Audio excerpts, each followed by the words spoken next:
Bismillahirrahmanirrahim. Assalamualaikum warahmatullahi wabarakatuh. Alhamdulillah. Alhamdulillahi rabbil alamin. Ar-Rahmanir Rahim. Maliki yaumiddin. Wassalatu wassalamu ala asrafil anbiya'i wal mursalin. Nabiina Muhammadin sallallahu alaihi ala ahsani taslim. Rabbi israh li sadri wa yassir li amri wahlul 'uqdatam min lisani yafqahu qawli, amma ba'du. Ma'asyiral muslimat yang dimuliakan Allah Subhanahu wa taala. Alhamdulillah, di pagi menjelang siang ini kita bisa duduk untuk bertalabul ilmi di Masjid Nidaul Ilmi, dan pembahasan di pagi menjelang siang ini kita akan membahas seputar kematian. Ma'asyiral muslimat yang dimuliakan Allah Subhanahu wa taala. Allah Subhanahu wa taala berfirman, kullu nafsin dha'iqatul maut. Setiap jiwa itu pasti mengalami kematian. Walaupun seseorang itu berusaha menjauh dari kematian, bahkan sekiranya membentengi dirinya dari kematian dengan benteng-benteng yang sangat kokoh sekalipun, tetap saja yang namanya kematian itu akan datang menjemputnya. Ainama takunu yudrikumul mautu walau kuntum fi burujim musayyadah. Dimanapun kalian berada, kata Allah Subhanahu wa ta'ala, sekalipun kalian berada di balik benteng yang kokoh pun, pasti kematian akan menjemput kalian. Karena yang namanya kematian itu sebuah kepastian. Tidak ada manusia satu pun di permukaan bumi ini yang tidak atau kebal dengan kematian. Hatta para nabi sekalipun, semua pasti akan disentuh dengan kematian. Siapapun, baik dia orang kaya ataupun orang miskin, baik dia pejabat ataupun rakyat, baik dia orang mulia ataupun orang hina, dan begitu seterusnya. Kematian itu tidak pernah melihat orang. Kalau sudah datang saja waktunya, la yastakhiruna sa'atan wa la yastaqdimun. Tidak mungkin diakhirkan, tidak mungkin dikedepankan. Pas waktunya. Ma'asyiral muslimat yang dimuliakan Allah Subhanahu wa taala, maka seorang muslim dengan kematian harus menjadi pelajaran. Kata Abu Darda radhiyallahu an, kafa bil mauti wa'ida. Cukuplah dengan kematian itu dijadikan pelajaran bagi kita. Jadi kalau seandainya ada pengumuman, sekarang kan mudah pengumuman itu karena sudah ada medsos. Mungkin ada saudara kita di kampung, orang tua kita di kampung, ataupun orang-orang di sekitar kita, dari tetangga-tetangga kita, tiba-tiba muncul pengumuman di grup-grup WA, inna lillahi wa inna ilaihi raji'un, telah berpulang ke rahmatullah, umpamanya fulan ibn fulan atau fulanah ibn fulanah. Harusnya ketika mendengar kematian itu, kata Abi Darda radhiyallahu an, kafa bil mauti wa'ida. jadikanlah dalam setiap kematian itu sebuah pelajaran bahwa kita juga akan menyusul dia. Makanya kenapa Nabi SAW mengajarkan doa apabila kita masuk ke kuburan, yang terkandung dalam setiap salam kita ketika masuk dalam kuburan, Assalamualaikum ya ahlal kubur wa inna bikumul lahikun nas'alullahu lana wa lakumul afiyah. Keselamatan bagi kalian wahai penduduk kubur, sesungguhnya kami juga akan menyusul kalian, dan kami meminta serta untuk kalian agar Allah Subhanahu wa taala mengampuni dosa-dosa kita dan kalian. Lihat, Nabi SAW mengajarkan wa inna bikumul lahikun, bahwa kita juga akan menyusul kalian. Artinya kita ini sedang berada di antrian kematian. Boleh jadi bulan kemarin si fulan, minggu kemarin si alan, boleh jadi hari ini kita tidak tahu. Karena kematian itu akan terus membayang-bayangi setiap manusia. Manusia tidak mungkin lari dari kematian, karena kematian sebuah kepastian.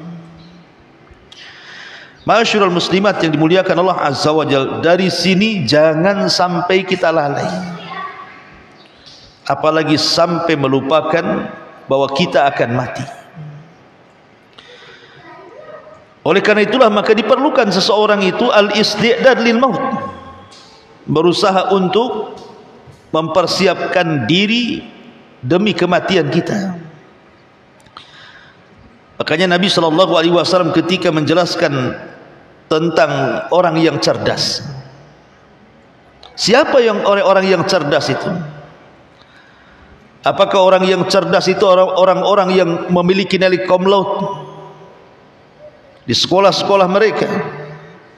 Apakah orang yang cerdas itu mereka para penemu, para profesor dan begitu seterusnya? Ya, itu orang cerdas di dunia. Tapi ada hakikat kecerdasan, kata Nabi SAW, al-kayyisu man dana nafsahu wa amila lima ba'dal mauti. Orang yang cerdas itu orang yang senantiasa mengintrospeksi dirinya, di mana hari yang sekarang kita lalui harus lebih baik daripada hari kemarin, di mana hari esok harus lebih baik daripada hari ini. Itulah orang yang senantiasa introspeksi. Kata Nabi SAW, al-kayyisu man dana nafsah. Yang kedua, wa amila lima ba'dal maut, dan orang-orang yang senantiasa mempersiapkan dengan amal-amal terbaiknya untuk setelah kematiannya. Itulah orang yang cerdas. Makanya Al-Hafidh Ibn Rajab rahimahullahu ta'ala, beliau mengatakan al-wajibu 'alal abdi al-isti'dadu lil mauti qabla nuzulihi bil a'malis salihati wal mubadarati ila dhalik. Maka kewajiban seorang hamba, kata beliau, adalah mempersiapkan diri untuk kematian sebelum datangnya, dengan cara memperbanyak amal saleh dan segera melakukan amal saleh. Ma'asyiral muslimat yang dimuliakan Allah Subhanahu wa taala,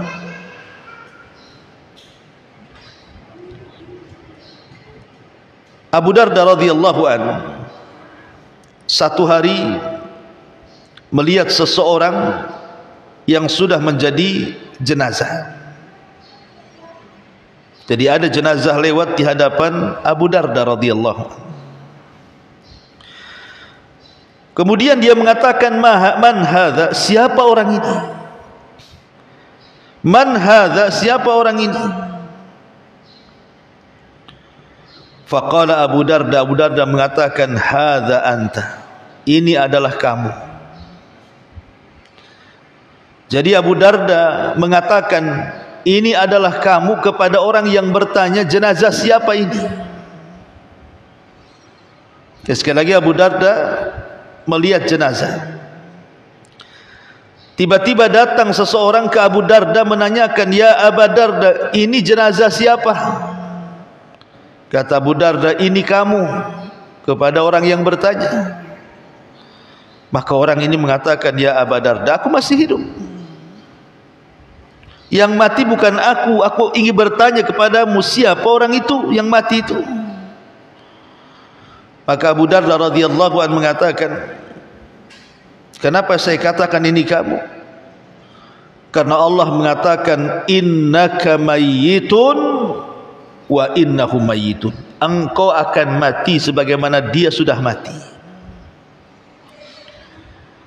Ya, memang orang itu yang mati, tapi engkau juga akan menyusul dia. Kemudian dia mengatakan, "Wahai fulan, kalau seseorang diingatkan dengan kematian, fa'udda nafsaka, maka siapkan dirimu." Ma'asyiral muslimat yang dimuliakan Allah Subhanahu wa taala, Wahab Ibn Munabbih rahimahullahu taala, beliau mengatakan, "Yunadi munadin abna'u sittin uddu anfusakum fil mauti." Kata Wahab Ibn Munabbih, dia mengatakan, kalau seandainya ada orang yang memanggil diri kalian, "Wahai orang-orang yang usianya sudah 60 tahun, persiapkan diri-diri kalian dari kematian." Wahai orang-orang yang berusia 60 tahun, persiapkan diri-diri kalian untuk kematian. Kenapa Wahab bin Munabbih mengatakan seperti itu? Karena Nabi SAW membatasi usia umat Islam itu 60 sampai 70 tahun. Maka dia mengatakan seperti itu.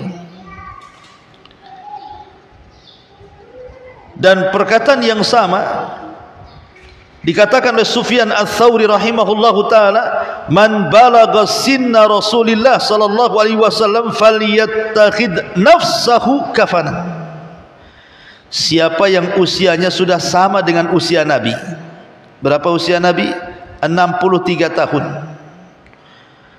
Kata Sufyan Ats-Tsauri, "Falyattakhid nafsaha kafanan." Sebaiknya belilah kafan, siapkan kafan untuk mengkafaninya. Lihat bagaimana para ulama salaf mengingatkan dari segi usia. Tapi bukan berarti kemudian persiapan kematian itu kalau sudah usianya 60 tahun, tidak. Para ulama ini hanya melihat dari segi sabda Nabi SAW bahwa usia umat itu dibatasi 60 sampai 70 tahun. Yang namanya persiapan kematian ya sebelum itu.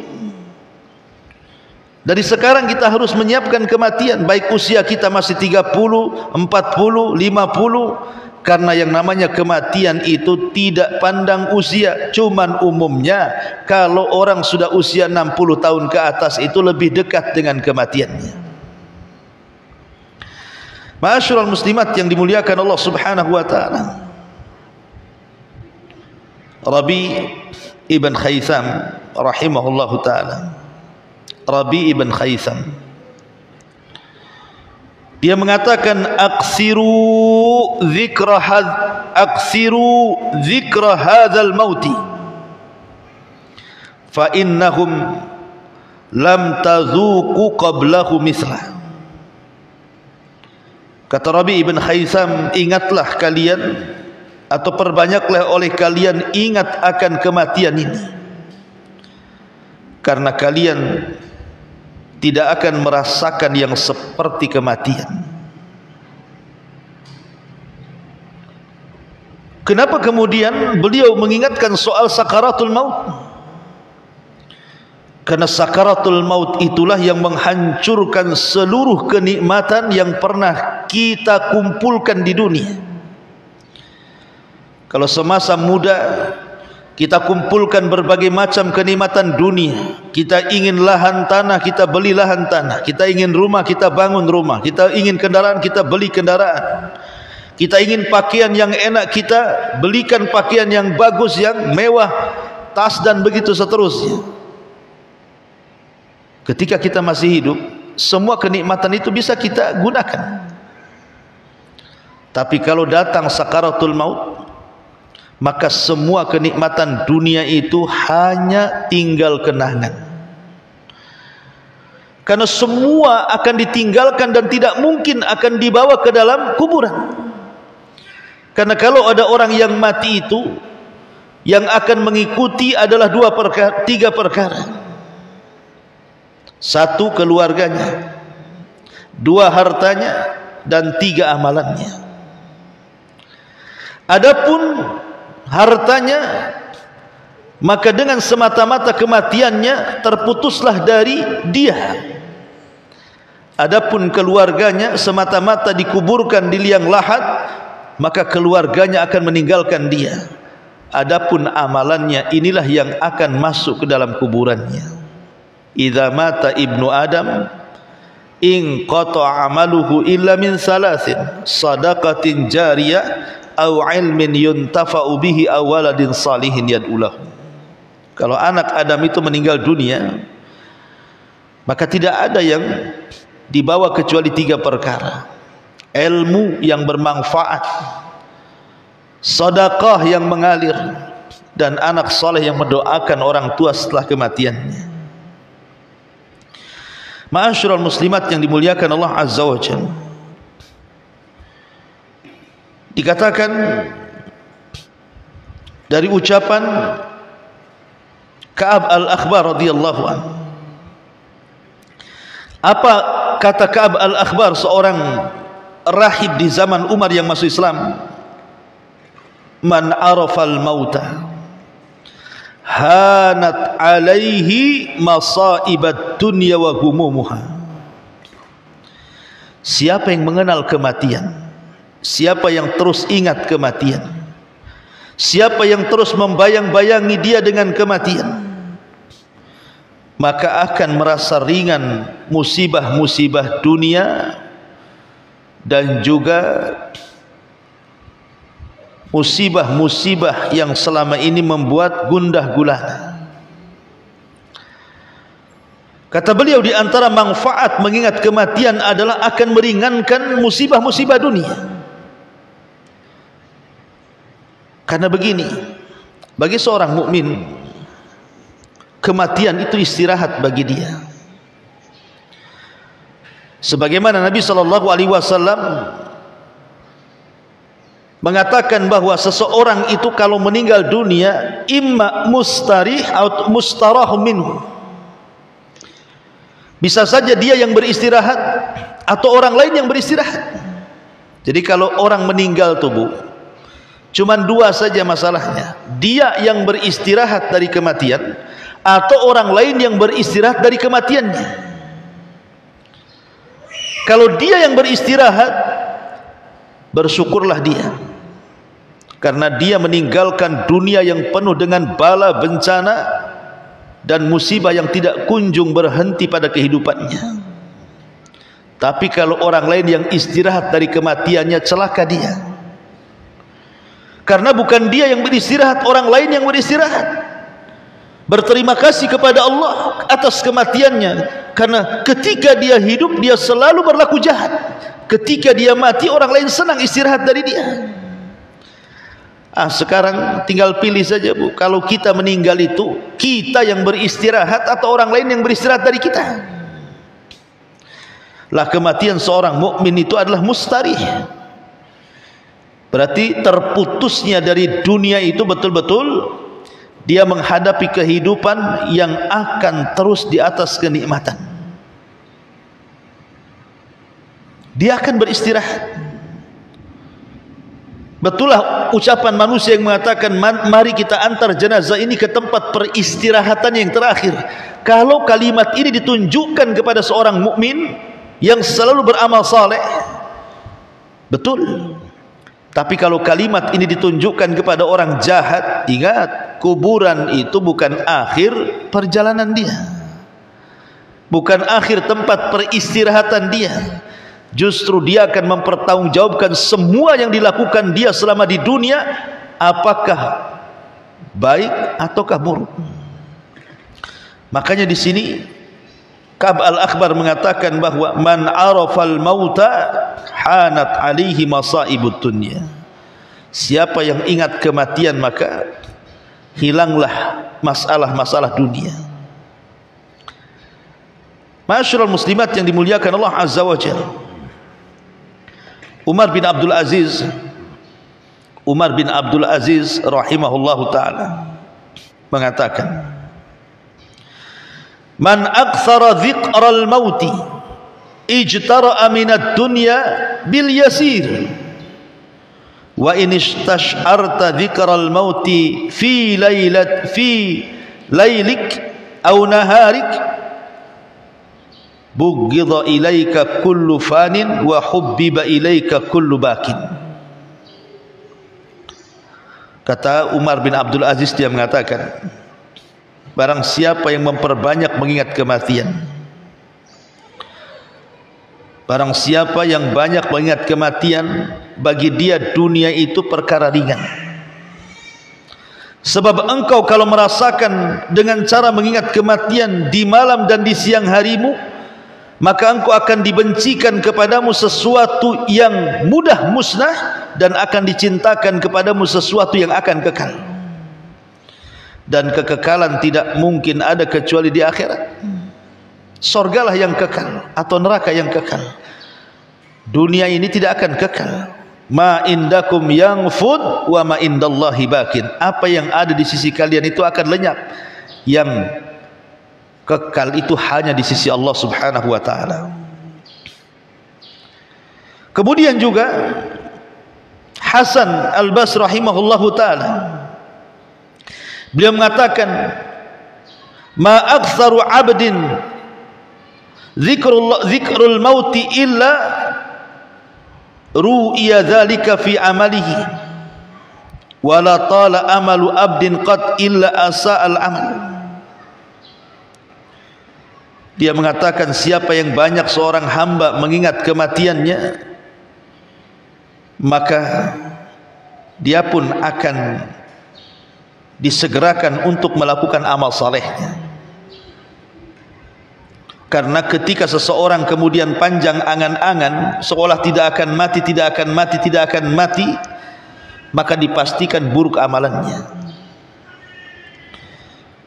Dan Sufyan Ats-Tsauri mengatakan, kafa bi kathratil mauti zahidan fid dunya wa muraggaban fil akhirah.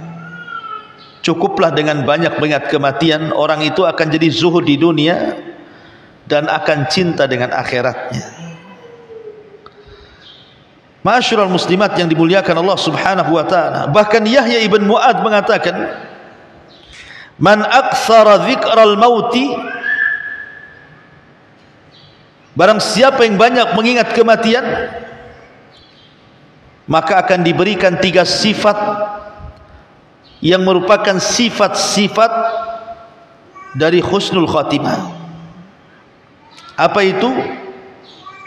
Al-mubadaratu ila taubah, bersegera melakukan tobat.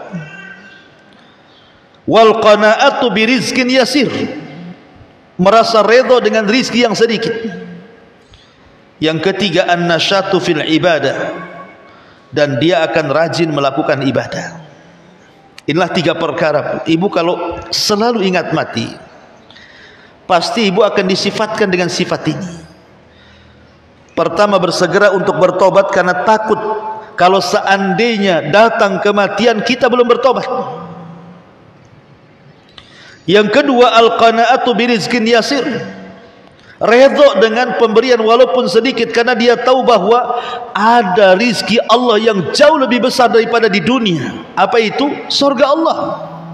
Jadi dia merasa qanaah, tidak ada masalah, toh masih ada kehidupan setelah kematian kok. Kenapa aku tangisi yang susah di dunia ini? Ada perkara yang lebih besar di akhirat. Tak usah ditangisi perkara kecil. An-nasyatu fil ibadah. Dan akhirnya orang ini akan rajin melakukan ibadah. Ma'asyiral muslimat yang dimuliakan Allah Subhanahu wa taala, makanya Dikatakan oleh Imam Ghazali rahimahullahu taala, Imam Ghazali rahimahullahu taala, orang yang senantiasa mengingat kematian, maka dia akan mendapatkan thawabun wa fadlun, pahala yang banyak dan keutamaan. Pahala yang banyak dan keutamaan. Adapun orang yang jauh dari mengingat kematian, maka akan ditimpakan kepadanya dosa dan kelalaian. Na'udzubillah. Ya. Ma'asyiral muslimat yang dimuliakan Allah Subhanahu wa taala, tidak syak lagi bahwa kematian itu, Bu, sesuatu yang sifatnya baghtah. Baghtah itu datangnya tanpa pemberitahuan. Kadang-kadang orang merasa sehat badannya, di medical check up pun tidak adalah badan ini, dalam badan ini ada penyakit-penyakit yang membahayakan, yang mengantarkan kepada kematian umumnya manusia. Tapi karena kematian itu sifatnya baghtah, datangnya tanpa pemberitahuan, tiba-tiba saja malaikat maut datang. Betapa banyak orang sehat tiba-tiba meninggal. Betapa banyak orang-orang sehat tiba-tiba meninggal. Dan banyak orang sakit kok tak mati-mati pula dia. Betapa banyak anak-anak muda yang belum tua dia meninggal, tapi ada orang tua tak mati-mati juga dia. Jadi karena kematian itu tidak ada alamat yang pasti, dan datangnya juga tiba-tiba serta tanpa ada pemberitahuan dari Allah Azza wa Jal, maka sudah selayaknya lah seorang muslim itu mempersiapkan dirinya, karena itu sebuah kepastian. Ma'asyiral muslimat yang dimuliakan Allah Subhanahu wa taala, oleh karena itulah maka ada hal-hal yang ingin saya jelaskan, karena kematian ini juga sesuatu yang memberatkan bagi setiap manusia. Karena dalam kematian itu ada sakarat, Bu. Ada sakarat itu ada perkara-perkara yang menyakitkan. Orang ketika dicabut nyawanya itu sakit. Bahkan Nabi SAW sendiri yang merasakan perkara itu. Saat detik-detik wafatnya, Nabi SAW mengatakan, ala wa inna lil mauti la sakarat. Ingatlah, dalam kematian itu ada rasa sakit. Nabi SAW mengatakan dalam hadis Ummul Mukminin Aisyah radhiyallahu anha, man ahabba liqa Allah ahabballahu liqa'ah, wa man kariha liqa Allah karihallahu liqa'ah. Siapa yang cinta berjumpa dengan Allah, Allah cinta berjumpa dengan dia. Siapa yang benci berjumpa dengan Allah, Allah benci berjumpa dengan dia. Jadi ada orang-orang yang Allah cintai saat menghadap kepadanya, dan ada orang-orang yang Allah benci saat berpulang ke hadapannya. Lah tentu kita hanya ingin menjadi orang-orang yang Allah cintai saat kita berjumpa dengan Allah. Dan salah satu perjumpaan kita dengan Allah itu saat sakaratul maut. Saat sakaratul maut itulah kita akan diberjumpakan dengan Allah, karena ruh kita ini akan diangkat ke langit, menembus langit pertama, kedua, ketiga sampai ketujuh, dan dihadapkan dengan Allah. Kemudian Allah katakan kepada para malaikat yang membawa ruhnya, kembalikan ruh ke dalam jasadnya, angkat amalnya, letakkan di Illiyin. Artinya kematian itu juga adalah sesuatu yang akan menjumpakan setiap orang yang mengalaminya dengan Allah Azza wa Jalla. Tapi ada orang-orang yang tidak berjumpa dengan Allah, sebab seluruh langit ditutup pintunya, dia tidak bisa menembus langit. Sampai Allah katakan, letakkan tuh ruhnya ke dalam jasadnya, lemparkan catatannya, letakkan di sijin. Dan mereka lah orang-orang kafir yang Allah katakan, la tufattahu lahum abwabus sama wala yadkhulunal jannah hatta yalijal jamalu fis samil khiyat. Mereka tidak akan dibukakan pintu-pintu langit, dan mereka tidak akan masuk surga sampai ada cerita unta masuk ke liang jarum. Ma'asyiral muslimat yang dimuliakan Allah Subhanahu wa taala, maka kita berharap kita adalah orang-orang yang saat meninggal dunia Allah cintai, karena kita cinta berjumpa dengan Allah. Dan Nabi SAW mengatakan, man aradallahu al-abda khairan ajjalallahu uqubatah. Barang siapa yang Allah kehendaki bagi seorang hamba itu kebaikan, maka Allah akan segerakan azabnya di dunia. Jadi kalau Allah berkehendak kita ini orang baik, Bu, maka pasti Allah akan segerakan azab kita ini di dunia sebelum akhirat. Dan akhirat mungkin tidak akan diazab lagi, karena semua azabnya sudah Allah berikan di dunia. Boleh jadi azab itu berupa musibah, entah musibah kesehatan, entah musibah keluarga, entah musibah orang lain, entah musibah ekonomi, macam-macam lah musibah itu kan. Tapi dia bisa melewatinya ya. Kalaupun seandainya adalah yang tersisa dosa, mungkin tidak banyak dosa itu karena belum sempat dihapus oleh Allah Subhanahu wa taala, lah boleh jadi dosa yang sedikit itu itulah yang menjadikan sakaratul maut, sakitnya dia saat kematian. Karena kata ulama salaf, kenapa dalam kematian itu ada rasa sakit? Kalau dia seorang mukmin, boleh jadi itu sisa-sisa dosanya, supaya Allah Subhanahu wa taala menghapuskan dosanya di dunia dan tidak membawa dosa ke akhirat. Tapi kalau rasa sakit dirasakan orang kafir, munafik, orang zalim, orang mujrim, orang jahat, berarti itu awal dari azab yang Allah timpakan di dunia untuk lebih diazab lagi kelak setelah kematiannya. Ma'asyiral muslimat yang dimuliakan Allah Azza wa Jalla, dari sini kita tahu bahwa kalau Allah menghendaki kebaikan, Allah segerakan hukumannya di dunia, maka bersabarlah. Kalau Allah Subhanahu wa taala menimpakan banyak musibah kepada kita, bersabar, karena sabar itu salah satu jalan meringankan kematian kita, meringankan saat sakaratul maut kita. Karena sabar ini pahalanya besar. Innama yuwaffas sabiruna ajrahum bighairi hisab. Pahala orang yang sabar tanpa hisab. Jadi kalau kita ditimpa musibah, sabar. Yang kedua, mintalah pahala dari musibah yang Allah timpakan kepada kita. Allahumma ajurni fi musibati, ya Allah berikan pahala akan musibah yang menimpa diriku. Ini yang pertama, sabar dari musibah-musibah dan bala yang Allah ujikan kepada kita. Ini yang bisa meringankan detik-detik sakaratul maut kita. Kemudian yang kedua, perbanyak istighfar. Perbanyak istighfar. Karena boleh jadi setelah kita sabar, tetapi kemudian masih adalah dosa-dosa itu yang belum dihapuskan oleh Allah Subhanahu wa taala saat detik-detik sakaratul maut itu, maka dosa-dosa yang kecil ini bisa kita hapuskan dengan istighfar.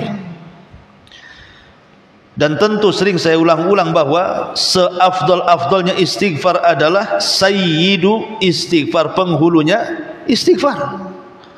Allahumma anta rabbi la ilaha illa anta khalaqtani wa ana abduka wa ana ala ahdika wa wa'dika mastata' a'udzu bika min syarri ma sana' abu'u laka bi ni'matika 'alai wa abu'u bi dzambi faghfirli fa innahu la yaghfiru dzunuba illa anta. Inilah sayyidul istighfar.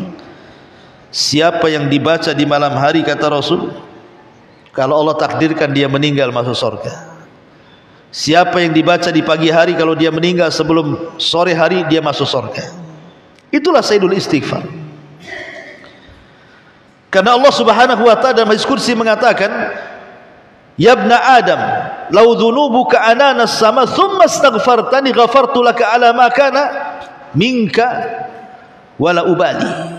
Wahai anak Adam, kalaulah dosamu seberapapun besarnya, walaupun melambung sampai ke langit sekalipun, walaupun seberat bumi sekalipun, kalau engkau datang kepadaku istighfar, meminta ampun dan tidak menyekutukan Allah, ku ampuni dosa-dosamu semuanya.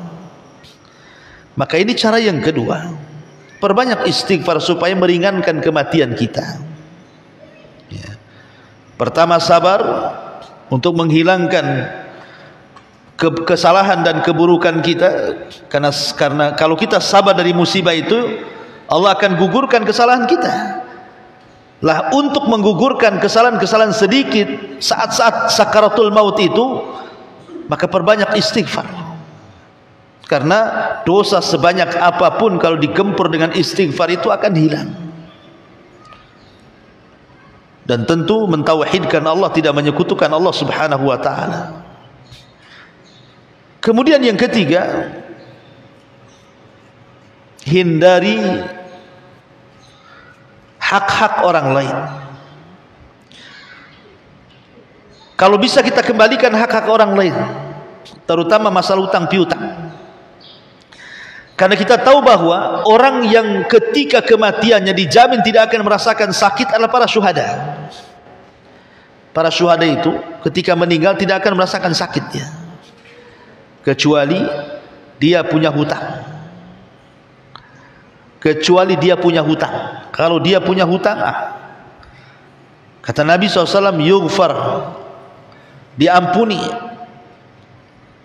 asyahid kulla dzambin, setiap orang yang mati syahid setiap dosanya diampuni, illa dain, kata Rasul, kecuali kalau dia punya hutang. Maka sebelum datang kematian itu, alunasi hutang.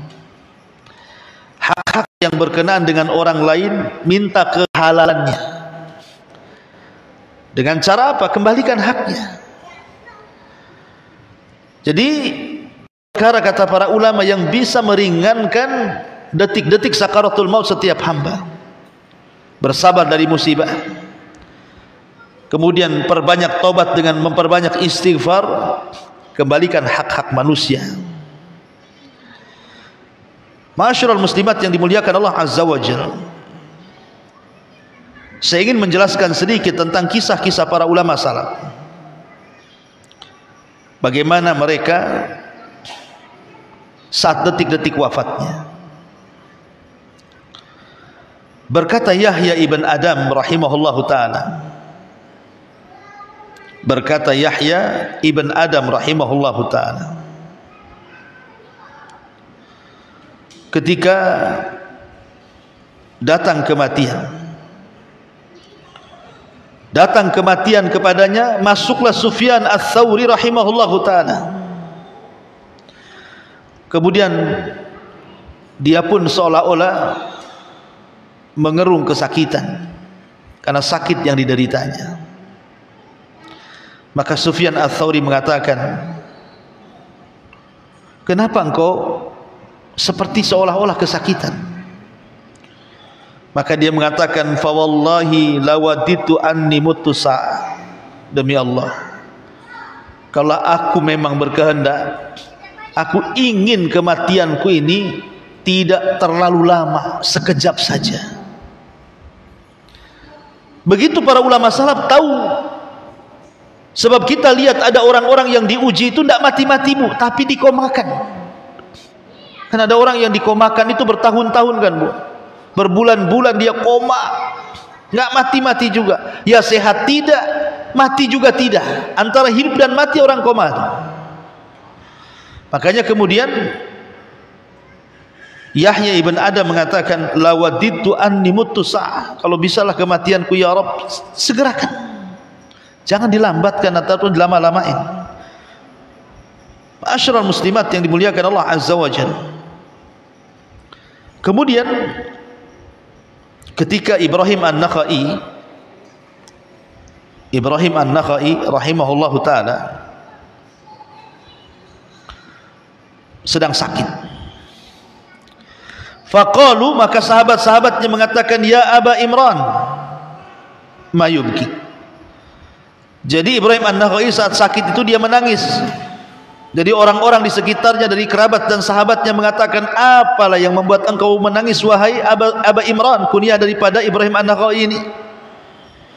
Qala, maka kata Ibrahim An-Nakhai, wa kaifa la abki wa ana antadiru rasulan min rabbi yubashshiruni imma bihadihi wa imma bihadihi.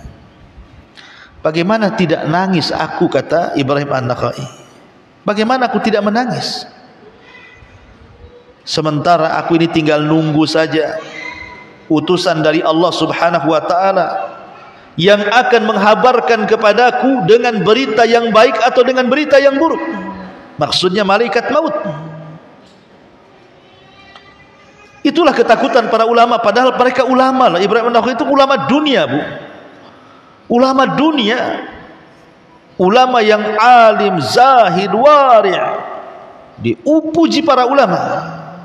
Tapi saat kematiannya dia mengatakan, bagaimana aku tidak menangis sementara aku sedang menunggu utusan Allah yang membawa berita kepadaku dengan berita kebaikan atau berita keburukan. Harusnya kita yang takut seperti itu, bukan mereka. Ma'asyiral muslimat yang dimuliakan Allah Azza wa Jalla. Bahkan Yunus ibn Ubaid rahimahullahu ta'ala, dia pun menangis. Kemudian dikatakan kepada Yunus ibn Ubaid, wa ma yubkika ya Aba Abdillah, apa yang membuat anda menangis wahai Aba Abdillah? Ini kunyah daripada Yunus ibn Ubaid. Kemudian dia mengatakan, qadamayya lam tughbara fi sabilillah, aku menyesal kenapa kedua kakiku tidak digunakan untuk jihad di jalan Allah dan tersentuh debu-debu para mujahidin, katanya. Subhanallah, ya. Ma'asyiral muslimat yang dimuliakan Allah Subhanahu wa ta'ala, Umar bin Abdul Aziz saat kematiannya atau detik-detik wafatnya, qala, dia mengatakan, ajlisuni, aku ingin duduk. Karena dia berbaring, dia mengatakan, aku ingin duduk, tolong dudukkan aku. Fa'ajlasuhu, maka orang-orang pun berusaha mendudukkan Umar bin Abdul Aziz. Faqala, maka dia mengatakan, ilahi alladhi amartani faqasartu wa nahaitani fa'asaitu walakin aqulu la ilaha illallah, thumma rafa'a ra'sah fa'abbada an-nadhara wa qala inni la ara hadaratan ma hiya bi insin wala jin, thumma qubida min sa'atihi. Umar bin Abdul Aziz ketika sudah didudukkan dari baringnya, kemudian ditahan oleh orang-orang yang membantu mendudukkannya, tiba-tiba Umar bin Abdul Aziz mengatakan, ilahi, Tuhanku, sayalah orang yang kau perintah tetapi aku remehkan perintahmu, sayalah orang yang kau larang tapi aku bermaksiat dari laranganmu. Akan tetapi ya Rabb, aku hanya bisa mengucapkan kalimat la ilaha illallah. Kemudian dia pun memandang dengan pandangan yang kosong. Kemudian dia mengatakan, sungguh telah datang di hadapanku makhluk yang bukan jin ataupun manusia, dialah malakul maut. Maka sesaat setelah itu Allah cabut nyawa Umar bin Abdul Aziz. Lihat bagaimana penyesalan seorang Umar bin Abdul Aziz, pemimpin yang dikatakan Imam Mahdi oleh sebagian ulama karena keadilannya, karena kealimannya, karena kezahidannya. Tapi lihat dia mengatakan, ana allazi amartani faqasartu wa nahaitani fa'asaitu, saya orang yang kau perintahkan ya Rabb tapi aku meremehkan perintahmu, saya orang yang engkau larang ya Rabb tapi aku yang melanggar larangan. Sampai dia ketakutan dari perkara-perkara itu, tapi dia berusaha mentauhidkan Allah di akhir hayatnya, dan dia pun mengucapkan la ilaha illallah.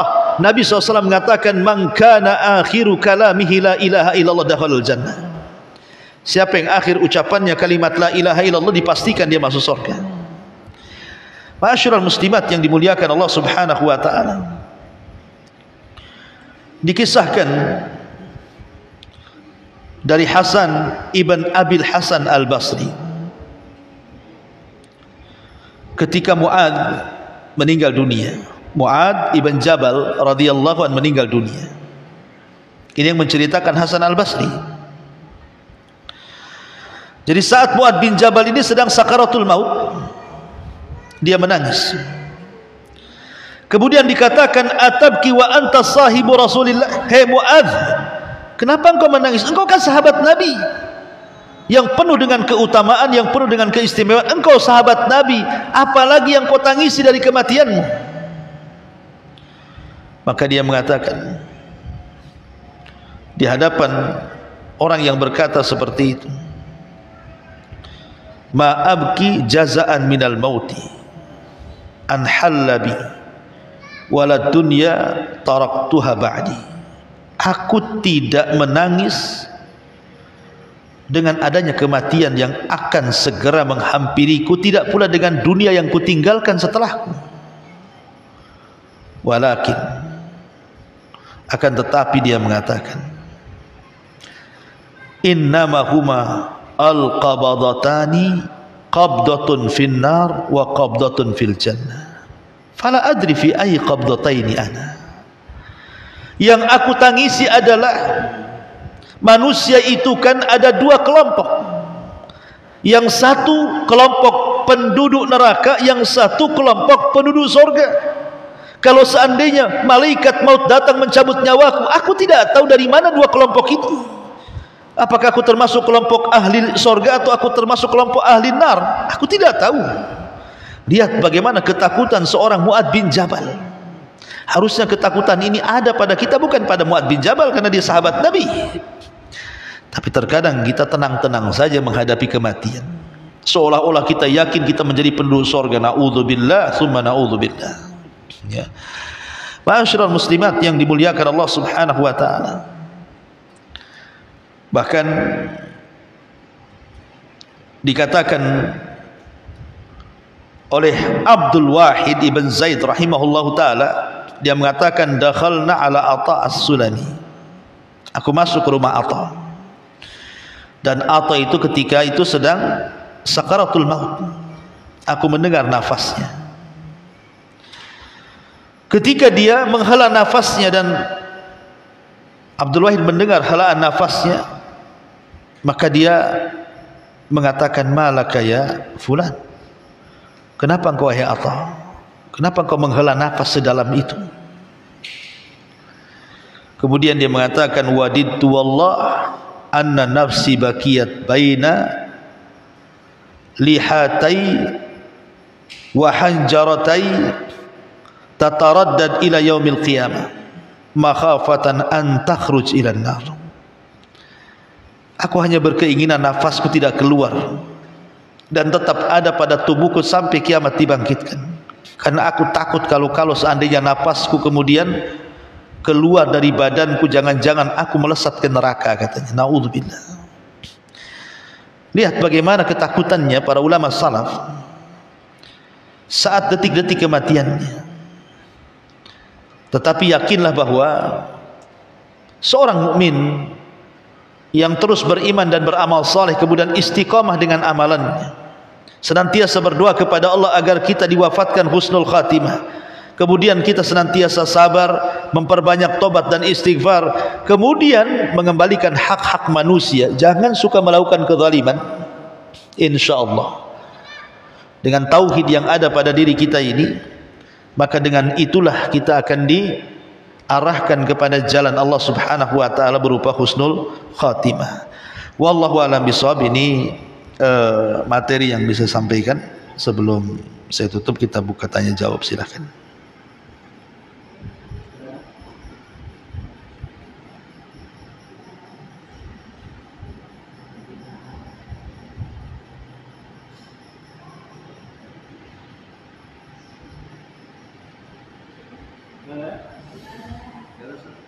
Alhamdulillah.